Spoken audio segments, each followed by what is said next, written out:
The $47 million a year courthouse queen has sinister secrets. She was sued by former employees for age discrimination. They said she fired people because they were too old. Some accused her of avoiding specific litigants in order to keep a particular appearance. Alleged unfairness and disorder in the workplace were the reasons behind the justice. In 5 years, almost 20 staff ran away. Then 2020 arrived. As tabloids propagated false information about brain sickness, she vanished. She retaliated with a $5 million lawsuit, but her 2025 streaming return showed something no one had anticipated. The reality of her metamorphosis is more unsettling than anyone could have predicted. The globe was still engulfed in war when Judith Susan Blum was born in Brooklyn, New York, on October 21, 1942. Even in difficult circumstances, her parents, Murray and Ethel Blum, were the type of individuals who never complained. Ethel worked in an office, Murray was a dentist, and they built a life together in a metropolis that never slowed down. By 1946, more than 100,000 families in New York City were still waiting for good housing in Brooklyn, which was crowded, noisy, and full of families attempting to survive the upheaval of World War II. Food was rationed, rent was exorbitant, and in 1947, inflation reached an alarming 14%. With his little dental practice, Judy's father did his best, but money was never plentiful. In order to support the family, her mother, Ethel, frequently made clothing out of spare fabric scraps. While air raid sirens sounded through the streets each month like far-off alarms from a world that hadn't quite settled down, Judy, who was just 5 years old in 1947, assisted with household chores. Her father left the family when she was a newborn to enlist in the military. The conflict was still going on in 1943. Due to food shortages and blackouts, Ethel was left to handle everything by herself in Brooklyn with a kid. Judy endured the hardships of ration stamps, which only permitted 48 points per month for canned items, even as a 1-year-old. She was influenced by her world, which was full with sirens, stress, and responsibilities. Millions of American veterans had changed by the time her father returned in 1945. Murray was no different. By the time Judy was 3 years old, her once peaceful home had become increasingly strained and insecure.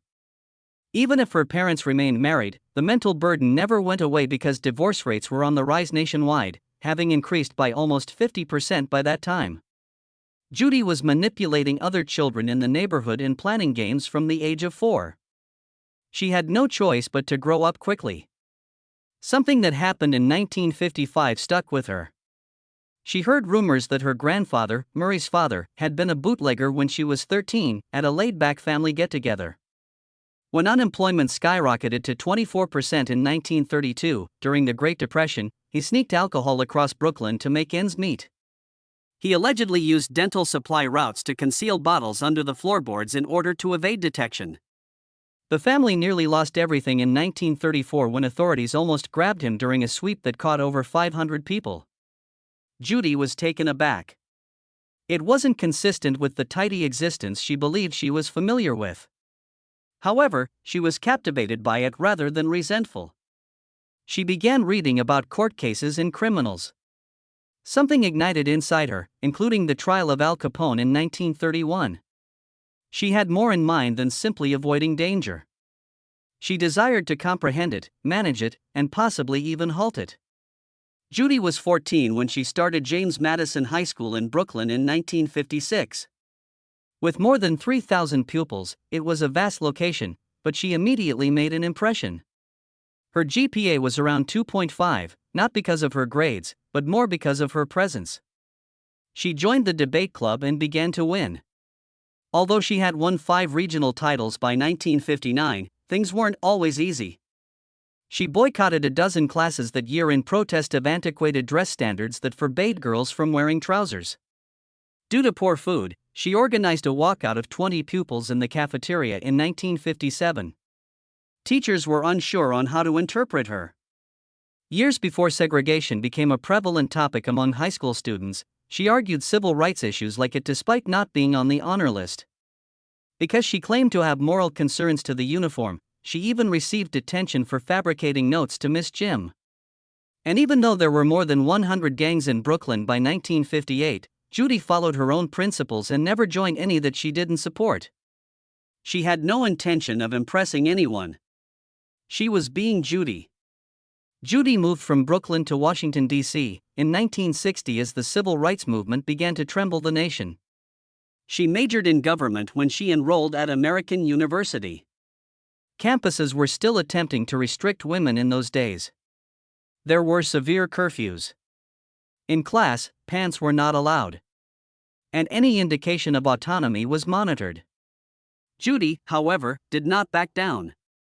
She publicly questioned male lecturers about women's rights and became one of the few women to join the Pi Sigma Alpha Honor Society. She spoke up when others paused. 3 years after enrolling, in 1963, she received her degree at a time when the majority of women were still expected to work as housewives, secretaries, or nurses. But what was expected didn't interest Judy. What was fair interested her. Things became even more difficult when she returned to New York after graduating and enrolled in New York Law School. Less than 5% of law students nationwide were female by 1963. There were a lot of looks, inquiries, and casual nastiness in the hallways. She was not taken seriously by professors. She was informed she didn't belong by her male classmates. She stayed, though. Title VII of the Civil Rights Act of 1964 made it illegal to discriminate in hiring, including discrimination based on a person's sex. Schools, however, have not kept up. Judy was left to do everything by herself. During law school, she worked part-time as a legal secretary, and one day, seemingly by chance, she came across proof of corporate fraud. Although it never made news, the discovery of financial document fraud caused her to re-evaluate everything. She didn't want to work in a large office as simply another lawyer. She desired to accomplish something significant. She earned her JD and passed the New York bar exam on her first attempt in 1965. That was no trivial matter. The legal profession was still very anti-women, and pass rates were about 70% at the time. Judy submitted applications to numerous firms. She was flatly rejected by at least 5, some of them without even providing an explanation. Even before Title VII was a widely used instrument, she threatened legal action under it.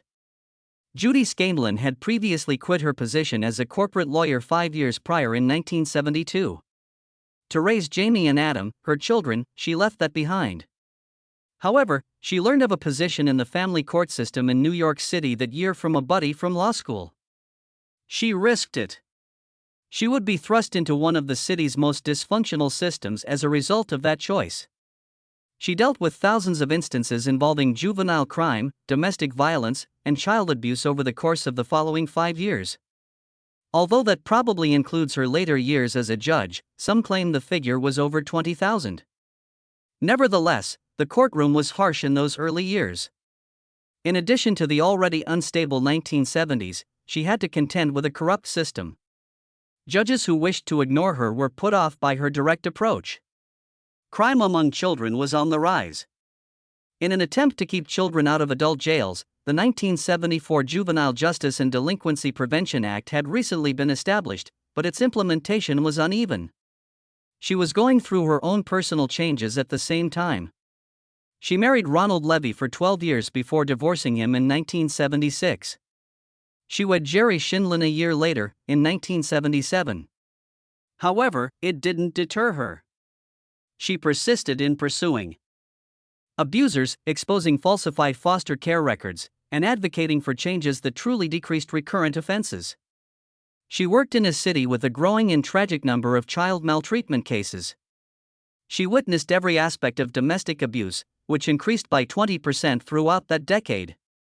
She gained a reputation during this time for remaining composed even as everything around her was collapsing. When she took on a case in 1975, everything changed. Most prosecutors wouldn't have looked into the allegations of child mistreatment against a wealthy businessman. Judy, however, did not retreat. The case was won by her. Even as threats began to come in anonymously. She was advised to drop it by some. She didn't. Her co-workers were astonished by her refusal to follow the rules of power and money. The case occurred shortly after the Juvenile Justice Act of 1974 went into effect. The goal of that law was to safeguard children, but when the accused had a lot of money, it didn't always succeed. The businessman was fined more than $10,000 and lost custody as a result of Judy's victory. That conveyed a message, particularly to those who believed they would always be protected by the courts.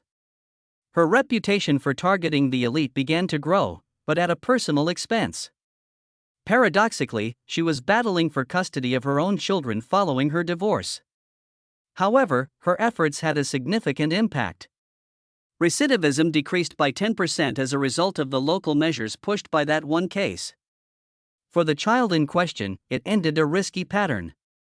Judy took up a greater challenge in 1978. A task force on adolescent delinquency was asked to be led by her. It was among the city's most vigorous reform initiatives. At the time, she was still a prosecutor, but she was also in charge of a group that might reveal what wasn't functioning. And the severity of the situation quickly became apparent. Administrators were making money off of juvenile detentions, according to her inquiry.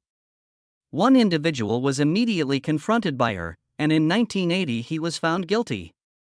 He received a $50,000 fine. 3 more were let go. In just 2 years, her efforts reduced recidivism by 15%, but she became a target because she exposed corruption. Threats were made against her. A few co-workers betrayed her. Behind the scenes, she was balancing her life with Jerry, her new husband. Still, she forced herself to do it. Although her efforts supported Senator Birch Bay's federal initiatives, it caused conflict locally.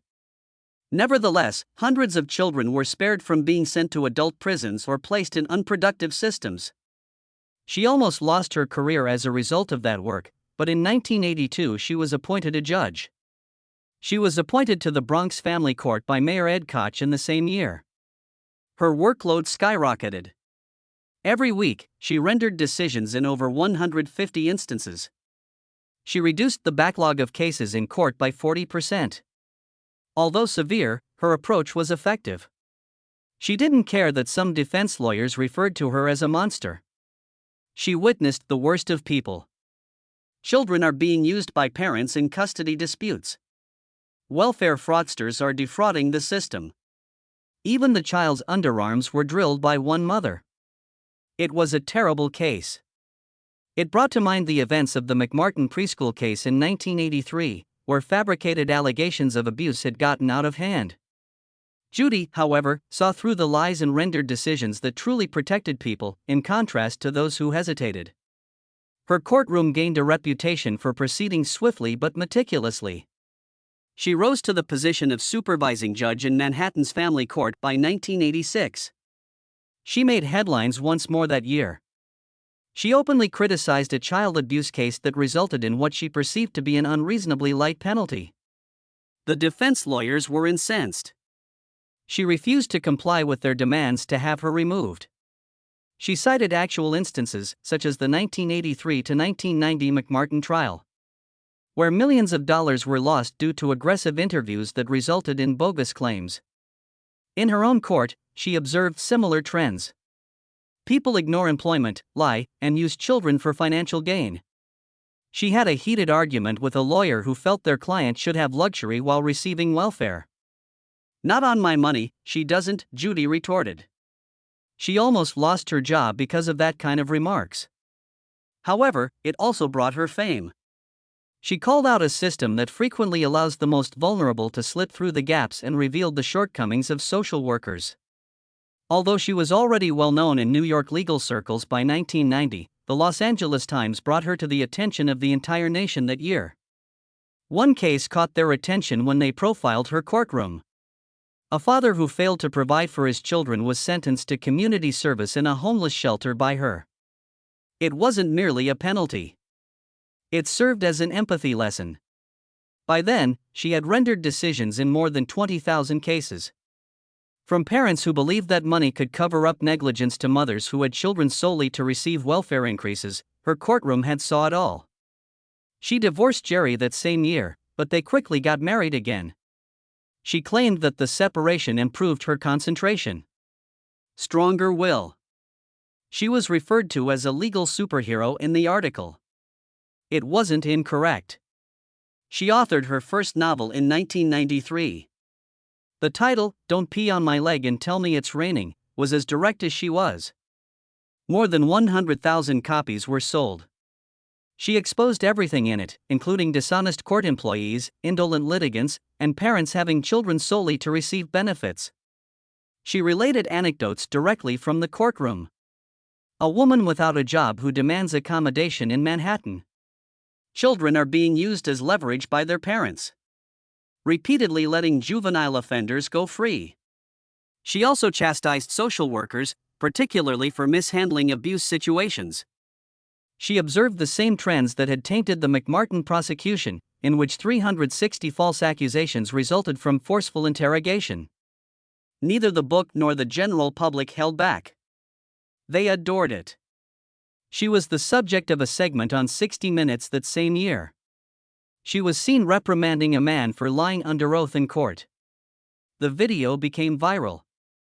All of a sudden, TV producers called.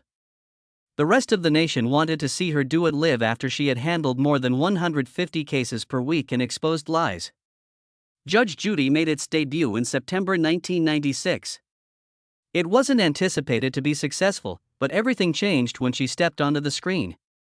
She used the same scathing language to decide actual cases. The ratings were modest at first, hovering around 1.5, but they rose to 2.1 at the end of the first season. She was quickly surpassing other shows. People were stunned in the early episodes. The cases seemed authentic. No one was allowed to falsify their way through a hearing by her. A biography special in February 2000 acknowledged that the show's success was unexpected. She began to be known everywhere. Nearly 10 million people watched the show every day on average at its height. The ratings reached 4.3 by the second season in 1997. She finally overtook Oprah in 2009, hitting 4.4 and capping a 10-year dominance. People were stunned in the early episodes. The cases seemed authentic. No one was allowed to falsify their way through a hearing by her. A biography special in February 2000 acknowledged that the show's popularity was unexpected. However, it did.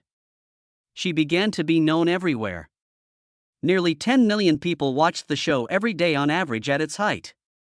The ratings reached 4.3 by the second season in 1997. She finally overtook Oprah in 2009, hitting 4.4. And bringing an end to a 10-year rule. A pet custody issue that descended into mayhem was one of the most memorable incidents. In a single event, people reported fraud, threats of neutering, and assault. The audience was unable to stop watching. At the time, Shinlin was making about $1 million a year, but the success of the show completely changed that. She had an average of 9 million viewers every day by 2008. She became a TV tycoon thanks to her strict decisions on fraud, deception, and animal conflicts. A family inheritance dispute that quickly became ugly was one of the show's most captivating episodes, which aired in 1999. The ratings increased by 20%. The play was adored by the audience, particularly when Judy pushed the truth to the forefront. She was earning $7.8 million annually at the time. When she would present pay demands in sealed envelopes and leave if they weren't fulfilled, CBS execs were taken aback. However, it was successful. She took on a scam in 2001 that involved a phony Craigslist car sale. On air, a $7,000 scam was revealed. There were actual arrests made outside the concert as a result of the overwhelming public response. The audience witnessed more than just amusement. They witnessed justice. Then 2005 arrived. After 10 seasons, she secured a $25 million annual pay that stunned the film industry. The amount was $30 million 2 years later. She was clear that she would produce her own show if CBS didn't agree. It was a wise decision. She surpassed Oprah with 9.6 million daily viewers by 2010. She had amassed a wealth of $500 million, purchased a jet worth $24 million, and had residences all throughout the nation. An dramatic incident occurred behind Judge Judy's scenes in 2007. Karen Needle, a former associate producer, was sacked and promptly filed a lawsuit, alleging bias and wrongful termination on the part of the show. Judy and the team fiercely disputed her claim that it constituted discrimination, arguing that it was entirely performance-related and had nothing to do with bigotry. Another storm struck as that one was intensifying. Jonathan Sebastian, a second producer, filed a lawsuit against the show in December 2007 with similar allegations. Judy, however, didn't give up easily. She successfully fought both cases. She was not harmed by the lawsuits. They took the opposite action. The ratings soared. Judge Judy was the most watched syndicated court show in the nation by 2008, drawing in close to 10 million viewers per day. People were unable to look away. Judge Joseph Wapner and other critics referred to Judy as disrespectful, while other staff members accused her of being overly harsh. Judy, however, did not recoil. "I don't have time for mudslinging," she stated. Paradoxically, the chaos strengthened her. With a $5,000 claims cap and her direct courtroom manner, it became its own kind of addicting TV. Judy's first daytime Emmy for Outstanding Legal Program came in 2010, after 14 seasons. However, there was debate around even that moment. Outrage was sparked by one case involving a juvenile defendant.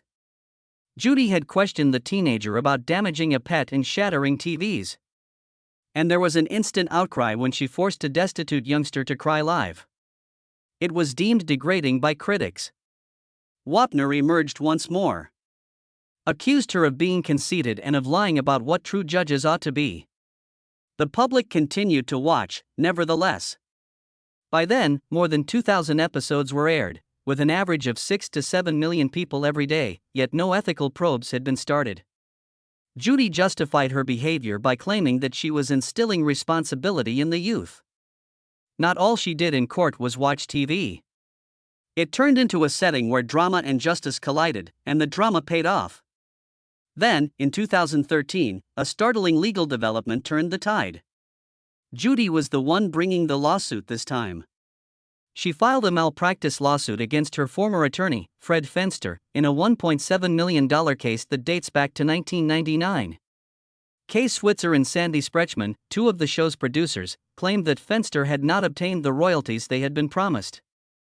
Judy stated in court that although she had verbally consented to include them in the agreement, Fenster's poor management caused a financial disaster. It became an argument over the show's huge earnings. There were significant conflicts of interest because Fenster had represented several parties. Even though the case was ultimately resolved amicably, the effects were felt everywhere. CBS prevailed in a comparable dispute in 2022, requesting $5 million in profits from sales at libraries. The entire incident demonstrated how vulnerable even a television behemoth may be when legal trust is violated, yet Judy's empire survived intact, and her net worth increased to over $440 million. When the show included a case involving identity theft and celebrity impersonators in 2015, it reached a new level of strangeness. Fans and the musician were allegedly duped when a management hired a phony performance for a $5,000 gig. What began as an odd small claims case quickly became more complicated. Discovered stolen identities and fraudulent contracts. The FBI became involved. Vice even investigated if some Judge Judy cases, including one from 2010, were manufactured as a result of the overwhelming amount of coverage in the media. They included appearance costs, broken TVs, and a cat. 8 million people watched each episode on average throughout that season. That year, more than 100 impersonators were taken into custody nationwide. Judy had shown how simple it was to falsify celebrity in order to get money. The courtroom was a very other place. It wasn't only fairness. It was a live, on-camera crime investigation. When Judy revealed that the show would conclude after its 25th season in 2021, fans were taken aback. By 2019, there had been almost 6,000 episodes broadcast over 23 seasons. However, there was more going on behind that announcement. For between $95 and $100 million, she discreetly sold CBS the show's library, which included over 5,200 hours of programming, in 2017. It was a calculated action. While streaming was growing, syndicating was declining. Judy created a financial powerhouse out of her courtroom archive. She earned $47 million a year. Social media exploded as viewers were devastated by the news. A few felt deceived. Judy wasn't finished, though. With complete creative authority, she debuted a new program on IMDb TV called Judy Justice. Over 10,000 cases had been processed in her courtroom by 2019, granting judgments of millions of dollars. Her scathing one-liners, such as "eat morons like you for breakfast," have become iconic in the history of television. A chapter was not simply closed by the selling. It validated the more than $1 billion empire Judy had created. Long before all of this, she had married prosecutor Ronald Levy in 1964. She had just graduated from New York Law School at the age of 21. They had 2 kids. Adam in 1968, Jamie in 1966. However, the marriage deteriorated. Ronald wished for her to remain at home. He referred to her legal profession as a pastime. That was something Judy never forgot. After 12 years of balancing ambition and children, she finally quit in 1976. Her biggest error, she subsequently admitted, was not leaving sooner. She was ignited by the divorce. She put her everything into her career, and by 1982, she was a judge. She considered it a turning point years later. Her kids did well. Jamie rose to the position of business executive.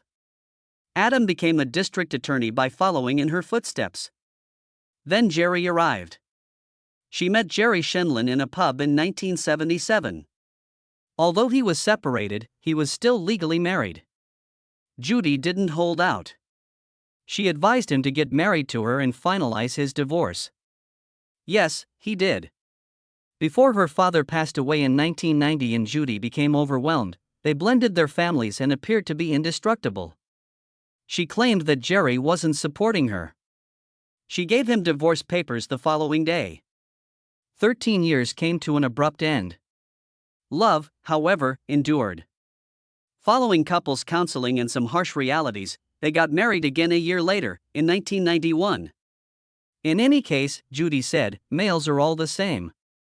They had been together for 48 years by 2025, excluding that 1-year gap. While recording her show in Los Angeles in March 2011, Judge Judy Shenlin, then 68, abruptly started talking in slow motion. The crew realized right away that something was up when she stumbled over her remarks and appeared distracted. She had complained of double vision earlier that day but dismissed it. She tried to push through it while the cameras rolled. However, behind the scenes, someone made an unauthorized 911 call. When paramedics came, they were concerned that she might be experiencing a transient ischemic attack, which frequently occurs shortly before a big stroke or a mini stroke. She was taken to the hospital right away, examined, and then allowed to go the following day. According to Judy, it could have been a small TIA that went away soon or dehydration. This was her first time showing vulnerability to admirers used to her razor-sharp tongue. When the incident was broadcast, it caused a wave of internet worry, but it did more than just arouse pity. It prevented fatalities. Judy cautioned ladies not to disregard warning signs, in her own words. More than 795,000 Americans suffered strokes in that year. Many of them began with blurred vision or slurred speech, just like her. Then 2020 arrived. The attention shifted away from Judge Judy as COVID-19 spread. By July, the number of cases in New Jersey alone had risen to over 179,000. There were rumors. The tabloids once again rushed in after she missed tapings and skipped public appearances, raising concerns that she might be gravely ill at the age of 77. Implying that she was weak. However, she returned with greater vigor than before the year ended. She attributed her recovery to virtual workouts, a rigorous diet of 1 to 200 calories, and daily yoga. She claimed to have never had stronger immunity and to have shed 10 pounds. Everyone was astonished by her return. It was a metamorphosis rather than merely a return. With 17 fatalities each day in some regions of the nation as the pandemic continued, her narrative came to represent tenacity. Inspired by her practice, millions of people started making healthier lifestyle choices. She made the most significant decision of her career on November 1, 2021. After concluding her renowned Judge Judy series, she made her formal streaming debut with a brand new show called Judy Justice, which debuted on IMDb TV, later renamed Amazon Freevee, rather than cable or network TV. Fans were taken aback by the fact that she brought along her granddaughter, Sarah Rose, who had recently received her law degree. A softer, more intimate touch was added to the show when Sarah played the law clerk on television, assisting with case notes and legal research. Millions of people viewed the first episode. Judy Justice amassed almost 75 million streaming hours in a matter of months, demonstrating her ability to dominate even in the absence of CBS. Behind the scenes, she worked around epidemic constraints at Culver Studios in Los Angeles to shoot 120 episodes in record time. Her pay? Still a staggering $47 million annually. As if that weren't enough, she made $100 million from the sale of her episode library. She changed the norms of courtroom television with her maneuver, going beyond just switching platforms. She is still in power in 2025. Since its debut, Judy Justice has received over 150 million hours of viewing, making it a streaming behemoth. She became a mainstay in North America as Canadian stations like City TV joined in. In a popular program that aired in early 2025, genuine celebrities engaged in a legal dispute. The lawsuit brought the litigants to Culver Studios with all costs covered, and the reward was quadruple the typical $5,000. The show won a third Emmy in June of that year, and the production disclosed Judy's 3-month filming schedule of 120 episodes. Her previous cases, such as the $22 million countersuit against her former business partners in 2020, came to light again. The popularity of Judy's Freevee channel and on-demand access completely surpassed that of traditional TV by August 19, 2025.